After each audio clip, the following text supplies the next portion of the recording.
The House at Riverton by Kate Morton, published by Pan, and this is a novel that has dual timelines, set in Essex in a grand house mainly, and also in a posh part of London. It starts just pre-World War One and moves into the Roaring Twenties and stops in 1924.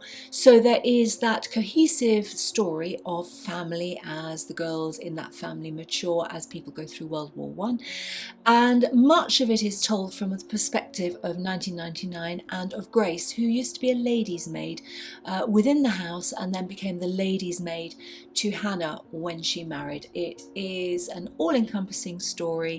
I listened to this as an audiobook and it's 20 plus hours, and you know, the time just flew by. In 1999, Grace is living in a nursing home and she is approached by a film company because they want to make a film of the family of the place, Riverton, and focus in on a death that happened in 1924 at a glittering summer party that caused ructions, that caused everything really to implode. Back in early World War One, we have the story of Hannah and Emmeline, who are the daughters of the family, and they make their way through World War One when many of the men have left and gone away. Of course, they return and they are changed people. They lose their brother, they have a friend who knew his brother when he was fighting, and he comes to drop in on them and pops up later in the story. It's charmingly written, very engrossing, and it just took me back to a period in time which of course I know nothing about, but it felt really well researched. You know, it took you through World War One, then into society as it melded and changed. Emmeline is the younger daughter and finds her own trajectory, which is very different to Hannah.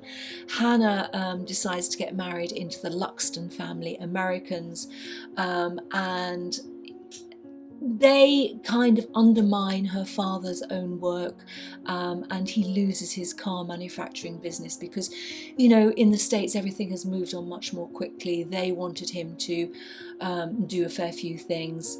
He was reluctant and therefore his company folded, and he never recovered from that. He never recovered from the perceived treachery of Hannah marrying into the family that caused the fall of his company.